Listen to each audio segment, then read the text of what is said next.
ಜ್ವರ ನಿಲ್ಲುವುದಿಲ್ಲ. ಈಗ ಜ್ವರ ಉಂಟಾ? ಎಷ್ಟು ದಿವಸದಿಂದ? ಯಾವ ಜ್ವರ? ಯಾವ ಜ್ವರ ಅಂತ ಗೊತ್ತಿಲ್ಲ, ಯಾವ್ದು ಜ್ವರ ನಿಲ್ಲುವುದಿಲ್ಲ, ಆಸ್ಪತ್ರೆಗೂ ಸಹ ನಿಲ್ಲುವುದಿಲ್ಲ. ಈಗ ಉಂಟಾ ಜ್ವರ? ಈಗ ಹೋಗ್ತದೆ. ಮತ್ತೆ ಬೇರೆ ಕೆಮ್ಮು ಉಂಟಾ? ಮತ್ತೆ ಬೆನ್ನು ಇದೆ. ಬೆನ್ನು ಉಂಟಾ? ಓಕೆ. ಯೇಸುವಿನ ಅಧಿಕಾರ ನಾಮದಲ್ಲಿ ಆ ಜ್ವರದ ಸ್ಪಿರಿಟ್ ಅನ್ನು ಈ ಮಗನಿಂದ ಹೊರದಬ್ಬುತ್ತಾ ಇದ್ದಾನೆ. ಕೆಮ್ಮಿನ ಸ್ಪಿರಿಟ್ ಅನ್ನು ಹೊರದಬ್ಬುತ್ತಾನೆ. ಶ್ವಾಸಕೋಶದ ಸೌಕರ್ಯ ರಿಲೀಸ್ ಮಾಡ್ತಾನೆ. ಫ್ರೀ ಆಗಲಿ. Spirit of cough, I bind and cast out in the name of Jesus. Spirit of fever, I bind and cast out in the name of Jesus. ಈಗಲೇ ಜ್ವರ ಬಿಟ್ಟು ಹೋಗಲಿ. ಈ ಕ್ಷಣದಿಂದ ಜ್ವರ ಇರಕೂಡದು, ಕೆಮ್ಮು ಇರಕೂಡದು.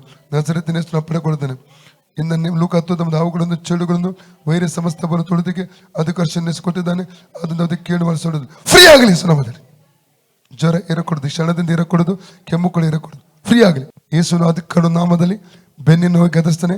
ಔಟ್ ಔಟ್ ನೆಮ್ಮದಿಸ ಸೌಖ್ಯವಾಗಲಿ. ಫ್ರೀ ಆಗಲಿ. ಕರ್ತನ ಯೇಸುಕ್ರಿಸ್ತನ ಬಾಸುನ ಮೂಲಕ ಮಗನ ಗುಣವಾಯ್ತು.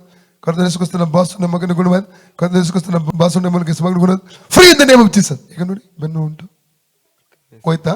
ಓಕೆ. ಜ್ವರ ನೋಡಿ, ಈಗ ನೋಡಿ ಹೋಯ್ತಾ? ಜ್ವರ ಜ್ವರ ಓಕೆ. ಹೇಳಿ, ಯೇಸುವೆ ನನಗೆ ಸೌಖ್ಯ ಕೊಟ್ಟದಕ್ಕಾಗಿ ಸೋದರ